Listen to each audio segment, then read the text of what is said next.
surrounded by the best. Here we go. This is a neuron.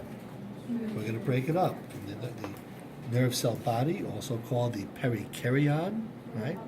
Nerve cell body here. Soma, S-O-M-A, all the same thing. The soma, the body, has these dendrites. Here is the axon hillock. That's where the action potential, if there is one, will start. And that's all or nothing. If it does, it's the action potential goes down the axon. That's inside. Here's the axon. Here we have the terminal button, also called axon terminal. Axonal bulb, terminal bulb. There may be one I'm forgetting. Notice that this over here, the end of the nerve, are all these things over here. So all these terminal bulbs over here, all these terminal buttons, are the ends of other nerves. Does that make sense at all? So what happens here is you'll notice that there's an axon terminal here, here, here, here, here, here, and it's actually on the body. See, you see this one's not even on the dendrite. This is on the body. So these are all over the place. So this nerve cell body, it has an excitability. Why? The sodium-potassium pump in the nerve along the whole area here has pumped out the sodium and taken in the potassium with the sodium-potassium pump, which is an ion gate. And now, right now, forget about these things on here. That is a nerve that's ready to go. Think of it like a battery that's not being used. It's got the sodium out, the potassium in, and it's got an electric charge.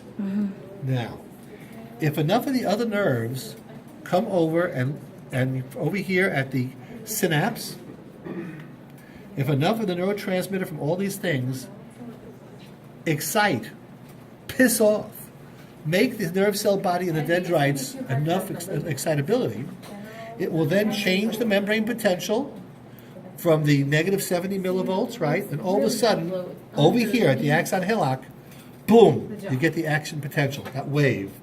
And if it didn't have forget about these cells for a second, if this was a naked axon, you would have, from the ion gates and the sodium-potassium pump, then you're going to have the voltage gates. The voltage, you're going to have sodium, remember the sodium-potassium pump with sodium out, potassium in. The voltage gate over here opens up, the sodium rushes in, and it depolarizes. Then that shuts, and then the potassium voltage gate opens, and the potassium, I said that backwards, the sodium goes in, and the potassium goes out. And that goes all the way down. Sodium in, potassium. Guys, sodium in, potassium out. Sodium in, potassium, you get that wave. And that's the action potential without the myelin sheath. It's fast, but it can be faster.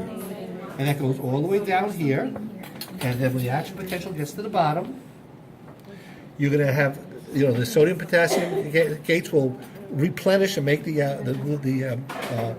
make it again excitable. As the wave passes, it immediately fixes it.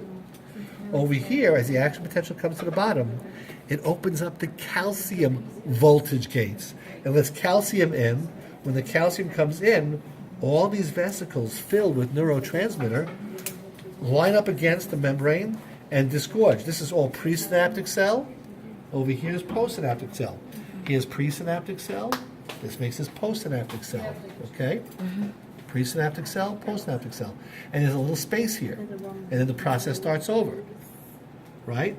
And with a chemical, when the acetylcholine goes across here, this synaptic cleft, here in the postsynaptic cell are the chemical gates. And we're expecting the acetylcholine to come across. If enough acetylcholine gets to enough of these gates, it will then change the membrane potential here and start an action potential here. If this is muscle, this is a neuromuscular junction. Remember the motor end plate.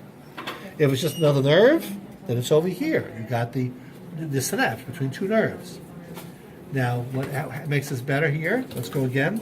Nissl bodies, we know that. And if you look over here, we've got Nissl bodies of the blue things. You can see the mitochondria for the ATP. And then we have something else. Over here, you see the little blue thing labeling a possible test question? There you go. This is a Schwann cell. The plasma membrane is called a neurolemma. That, if you put over the blue tape, that's he likes that one. That could be, what would you call that piece of blue tape? What's that showing you? The nucleus of the Schwann cell. Okay, so Now over around here, this is the Schwann cell. Here you can see it's wrapped itself around a lot. And in cross section, you can see it's wrapped itself 10 times around or whatever. This, like the green thing here, that is the myelin sheath. Myelin sheath. Okay. Over here, two Schwann cells come together. That's a node of Ranvier. Here's a node of Ranvier. Here's a node of Ranvier. And remember, we have the action potential. But with the Schwann cells, you got saltatory or jumping conduction. Boop, boop, boop.